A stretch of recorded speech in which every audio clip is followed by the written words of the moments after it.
ജാവാസ്ക്രിപ്റ്റിലെ equality ഓപ്പറേറ്റേഴ്സിനെ കുറിച്ചാണ് നമ്മൾ പഠിക്കാൻ പോകുന്നത്. മെയിനായിട്ട് ഡബിൾ ഈക്വലും ട്രിപ്പിൾ ഈക്വലും തമ്മിലുള്ള ഡിഫറൻസ് ആണ് പഠിക്കാൻ പോകുന്നത്.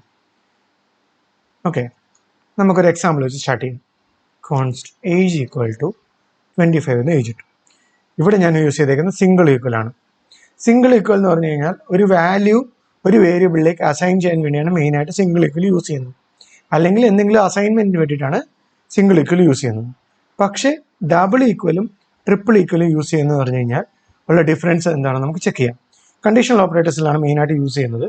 നമുക്കൊരു കണ്ടീഷൻ ചെക്ക് ചെയ്യാം. ഏജ് ഈക്വൽ ടു 25 ആണെങ്കിൽ console log 25 years old. Else ആണെങ്കിൽ console log not 25 year old. Okay, അപ്പോൾ ഇവിടെ എന്താ ചെയ്യുന്നത് വെച്ചാൽ അതിനു മുമ്പായിട്ട് നമുക്ക് സിംഗിൾ ലൈനാണ് ബ്രാക്കറ്റിൻ്റെ അകത്ത് വരുന്നതെങ്കിൽ ശരിക്കും ഈ ഒരു ബ്രാക്കറ്റിൻ്റെ ആവശ്യമില്ല. നമുക്ക് ഡയറക്റ്റ് ആയിട്ട് സിംഗിൾ ലൈനിൽ തന്നെ എഴുതാൻ പറ്റും. അതായത് ഒറ്റ ലൈൻ ഓഫ് കോഡേ ഉള്ളൂ, അത് കഴിഞ്ഞിട്ട് എക്സിക്യൂട്ട് ചെയ്യാനെന്നുണ്ടെങ്കിൽ കണ്ടീഷൻ കഴിഞ്ഞിട്ടുള്ളതെന്നുണ്ടെങ്കിൽ നമുക്ക് ഇങ്ങനെയും എഴുതാം. എൽസിനും ഇതിൻ്റെ ആവശ്യമില്ല. ഇതും നേരത്തെ പറഞ്ഞതിന് ഈക്വൽ ആണ്.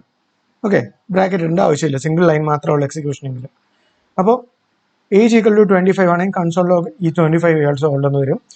എൽസ് ഇതല്ല എന്നുണ്ടെങ്കിൽ 25 അല്ല എന്നുണ്ടെങ്കിൽ നോട്ട് 25 ഇയേഴ്സ് ഓൾഡ് എന്ന് വരും. ഇത് ഞാൻ സേവ് ചെയ്ത് കഴിഞ്ഞാൽ എനിക്ക് 25 ഇയേഴ്സ് ഓൾഡ് എന്ന് കിട്ടും, കാരണം ഏജ് 25 ആണ്. ഇത് ഡബിൾ ഈക്വൽ. ഇതേ കേസ് നമ്മൾ ട്രിപ്പിൾ ഈക്വൽ വെച്ച് ചെയ്യുകയാണ് എന്ന് വിചാരിക്കുക. എന്താണ് ഡിഫറൻസ് എന്ന് ഇത് കഴിയുമ്പോൾ നിങ്ങൾക്ക് മനസ്സിലാവും. ഞാനിവിടെ ഒരു ഈക്വലും കൂടി ഇടുകയാണ്, അല്ലെങ്കിൽ വേണം നമുക്കിത് കോപ്പി പേസ്റ്റ് ചെയ്തിട്ട് ഡിഫറൻസ് കാണിക്കാൻ വേണ്ടി ഒന്നും ഇടാം. ഓക്കെ, എന്നിട്ട് ഇത് ഫസ്റ്റ് കണ്ടീഷനിൽ നിന്ന് വരുന്നതെന്ന് പറയാം, ഇത് സെക്കൻഡ് കണ്ടീഷനിൽ നിന്ന് വരുന്നതെന്ന് പറയാം. ഓക്കെ, അപ്പോൾ ഇതിൽ നിന്ന് വാല്യൂ പ്രിന്റ് ആവും, ഇതിൽ നിന്ന് വാല്യൂ പ്രിന്റ് ആവും. അത് 1 ആയിരിക്കും, ഇത് 2 ആയിരിക്കും. ഓക്കെ, നമുക്കുണ്ടെങ്കിൽ ഇവിടെ ഒരു ബ്രാക്കറ്റ് തിരിച്ചിട്ടേക്കാം.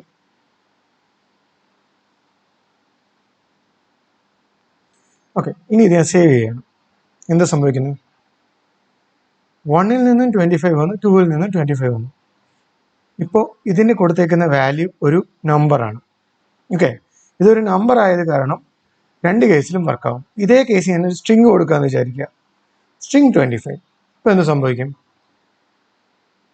ഫസ്റ്റ് കേസിൽ കറക്റ്റായിട്ട് വന്നു 25 ഇയേഴ്സ് ഓൾഡ് എന്ന്. പക്ഷെ സെക്കൻഡ് കേസ് വന്നപ്പോൾ നോട്ട് 25 ഇയേഴ്സ് ഓൾഡ് എന്ന് വന്നു. ഇതിനുള്ള കാര്യം ഞാൻ പറഞ്ഞു തരാം. അതിന് മുമ്പ് ഫസ്റ്റ് നമുക്ക് ഈ ഏജ് ഒന്ന് പ്രിന്റ് ചെയ്ത് നോക്കാം.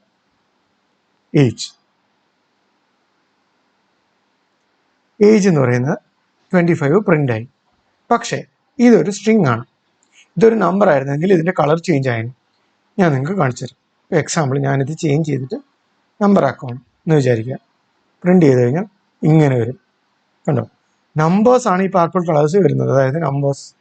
ഇതിപ്പോൾ സ്ട്രിങ് ആയിരുന്നെങ്കിൽ തിരിച്ച് നോർമൽ കൺസോൾ ലോഗ് ചെയ്യുന്നതിൻ്റെ കളറിൽ വന്നിന്. സേവ് ചെയ്ത് കഴിഞ്ഞാൽ സ്ട്രിങ്ങിൻ്റെ കളർ വൈറ്റ് ആയിട്ട് വന്നു. അപ്പോൾ നമ്പർ ആണെങ്കിൽ മാത്രമേ ഇത് പേർപ്പിൾ കളർ ആവത്തുള്ളൂ. അത് കാരണം തന്നെ നമ്മുടെ ഈ കണ്ടീഷൻ വരുമ്പോഴും ഇവിടെ ഡബിൾ ഈക്വലിൻ്റെ അകത്ത് വർക്കാവും, ട്രിപ്പിൾ ഈക്വലിൻ്റെ അകത്ത് വർക്കാവില്ല. അതായത് ഡബിൾ ഈക്വൽ എന്ന് പറഞ്ഞു കഴിഞ്ഞാൽ ഇത് ചെയ്യുന്നത് ടൈപ്പ് കോയേഷൻ ഓട്ടോമാറ്റിക്കായിട്ട് ചെയ്യും. അപ്പോൾ ടൈപ്പ് കോയേഷൻ എന്താണെന്ന് അറിയാത്തവർക്ക് ഞാൻ എൻ്റെ ഐ ബട്ടണിൽ കൊടുക്കാൻ മുകളിൽ.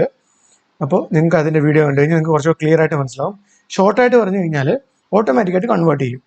ടൈപ്പിനെ ഓട്ടോമാറ്റിക്കായിട്ട് കൺവേർട്ട് ചെയ്തിട്ട് ചെക്കിങ് നടത്തുന്നതാണ് ഇതിൻ്റെ അകത്ത് ടൈപ്പ് കോയേഷൻ്റെ അകത്ത് നടക്കുന്നത്. പക്ഷേ ട്രിപ്പിൾ ഈക്വൽ ഇട്ട് കഴിഞ്ഞാൽ ഇത് സ്ട്രിക്റ്റ് മോഡ് എന്നാണ് പറയുന്നത്. അതായത് ഈ മോഡിൻ്റെ അകത്ത് ഇത് ഓട്ടോമാറ്റിക്കായിട്ട് കൺവേർട്ട് ചെയ്യില്ല, ജാവാസ്ക്രിപ്റ്റ് ഓട്ടോമാറ്റിക്കായിട്ട് കൺവേർട്ട് ചെയ്യില്ല. വരുന്നത് എന്താണോ അതിൻ്റെ ടൈപ്പിനനുസരിച്ചാണ് ചെക്ക് ചെയ്യുന്നത്.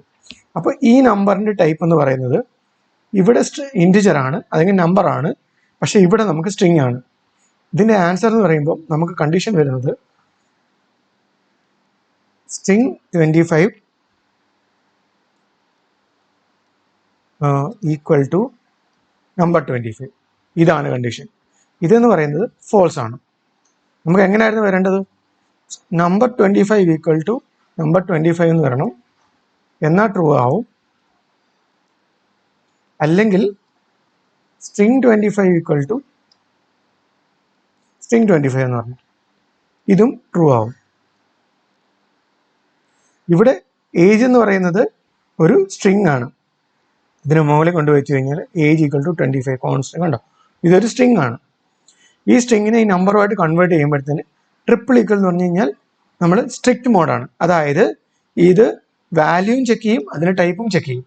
അപ്പോൾ ഇവിടുത്തെ രണ്ടും രണ്ട് ടൈപ്പാണ്, അതിനാലാണ് ഇത് ഫോൾസ് ആവുന്നത്. പക്ഷേ ഇവിടെ എന്ന് പറയുന്നത് കുറച്ചുകൂടെ ലൂസ്ലി കപ്പിൾഡ് ആണ്. അല്ലെങ്കിൽ എന്ത് പറയാം, ഇത് ഓട്ടോമാറ്റിക്കായിട്ട് ഡബിൾ ഈക്വൽ ആയത് കാരണം ഇതിൻ്റെ ടൈപ്പിനെ കൺവേർട്ട് ചെയ്യും. ടൈപ്പിനെ കൺവേർട്ട് ചെയ്തിട്ടാണ് വാല്യൂമായിട്ട് ചെക്ക് ചെയ്യുന്നത്. അപ്പോൾ അതായത് ഈ 25 എന്നുള്ളത് ഇതിൻ്റെ 24 ഒരെണ്ണം സ്ട്രിങ്ങും ഒരെണ്ണം ഇൻഡിജറും ആണ്. അപ്പോൾ അത് അപ്രോപ്രിയേറ്റ് ആയിട്ടുള്ള രീതിയിലേക്ക് ഇതിനെ ബൈ ഡിഫോൾട്ട് ജാവാസ്ക്രിപ്റ്റ് കൺവേർട്ട് ചെയ്യും. എന്നിട്ട് ചെക്ക് ചെയ്യുമ്പോൾ വാല്യൂസ് ഈക്വൽ ആണെന്നുണ്ടെങ്കിൽ അതിൻ്റെ ഇഫ് കണ്ടീഷൻ വർക്കാവും, അല്ല എന്നുണ്ടെങ്കിൽ എന്ത് എൽസ് കണ്ടീഷനിലേക്ക് പോകും. അപ്പോൾ നമ്മുടെ കേസ് വരുമ്പോഴത്തേന് 25 എന്ന് പറയുന്ന സ്ട്രിങ് ആണ്. ഇവിടെ ഡബിൾ ഈക്വൽ എന്ന് പറയുന്നത് ടൈപ്പ് ചെക്ക് ചെയ്യില്ല എന്ന് മറ്റൊരു രീതിയിൽ പറയാം. അല്ലെങ്കിൽ ഓട്ടോമാറ്റിക്കായിട്ട് ടൈപ്പ് കൺവേർട്ട് ചെയ്തിട്ട് ചെക്ക് ചെയ്യുമ്പോഴത്തേന് അതിൻ്റെ ഇഫ് കണ്ടീഷൻ്റെ അകത്ത് ട്രൂ ആയിട്ട് കയറി പോകും. സ്ട്രിങ് 25 നമ്പർ 25 ആക്കി കഴിഞ്ഞാലും അല്ലെങ്കിൽ നമ്പർ 25 സ്ട്രിങ് 25 ആക്കി കഴിഞ്ഞാലും രണ്ടും ഈക്വൽ ആണ്. അതിനാൽ തന്നെ ഇഫ് കണ്ടീഷൻ അകത്തോട്ട് കയറി പോകും. അപ്പോൾ എൽസ് കണ്ടീഷൻ വർക്കാവില്ല. പക്ഷേ ഇതേ കേസ് നമ്മുടെ ട്രിപ്പിൾ ഈക്വൽ ഉള്ള കേസ് വരുമ്പോഴത്തേന് രണ്ടും നമ്പർ ചെക്ക് ചെയ്യും, നമ്പർ സെയിം ആണ്, പക്ഷേ ഒന്ന് സ്ട്രിങ്ങും ഒന്ന് വാല്യൂ ഒന്ന് നമ്പറും ആയതിനാൽ ടൈപ്പ് മാച്ച് ആവുന്നില്ല. അതുകൊണ്ട് തന്നെ ഇഫ് കണ്ടീഷനിൽ കയറില്ല, എൽസ് കണ്ടീഷനിലേക്കാണ് പോകാൻ പോകുന്നത്. നമുക്ക് മറ്റൊരു എക്സാമ്പിൾ നോക്കാം. എളുപ്പത്തിന് വേണ്ടി ഞാൻ ഒരു കോഡ് ടൈപ്പ് ചെയ്ത് വെച്ചിട്ടുണ്ട്, ഞാൻ പേസ്റ്റ് ചെയ്യാം. എന്ത് സംഭവിക്കുന്നത് വെച്ച് കഴിഞ്ഞാൽ നമ്മൾ യൂസറിൽ നിന്ന് ഒരു ഇൻപുട്ട് എടുക്കുന്നു. പ്രോംപ്റ്റ് വെച്ചിട്ട് എന്താണ് നിങ്ങളുടെ ഏജ് എന്ന് ചോദിക്കുന്നു.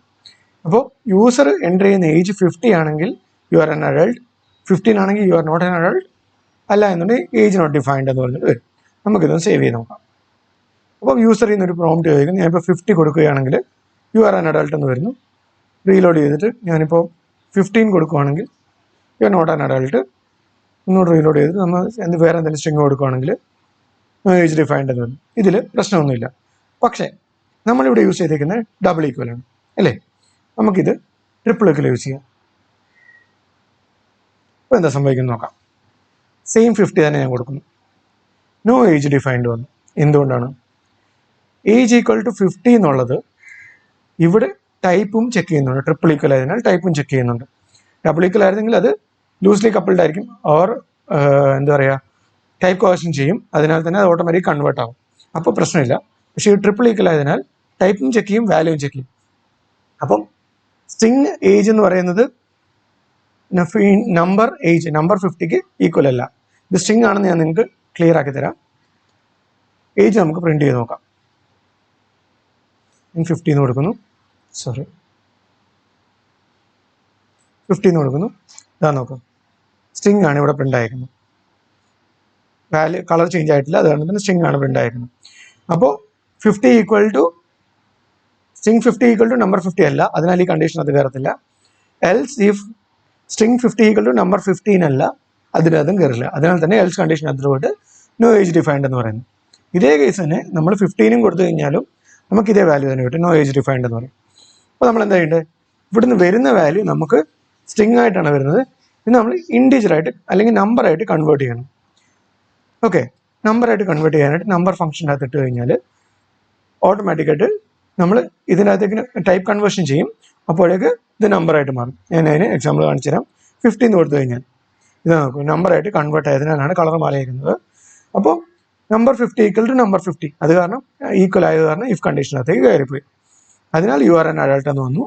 ഇതേ കേസ് തന്നെ 15 വന്നാലും 15 ഈക്വലായി, 15 ഈക്വൽ ടു 15 ആയി. അതിനകത്ത് ഇതിനകത്ത് കയറി മറ്റെന്തെങ്കിലും വാല്യൂസ് വന്നു കഴിഞ്ഞാൽ എന്ത് പറ്റും? ഇവിടെ നമുക്ക് നോട്ട് എ നമ്പർ എന്ന് വരും. അതുപോലെ തന്നെ age is not defined, else കണ്ടീഷനകത്തേക്ക് കയറും.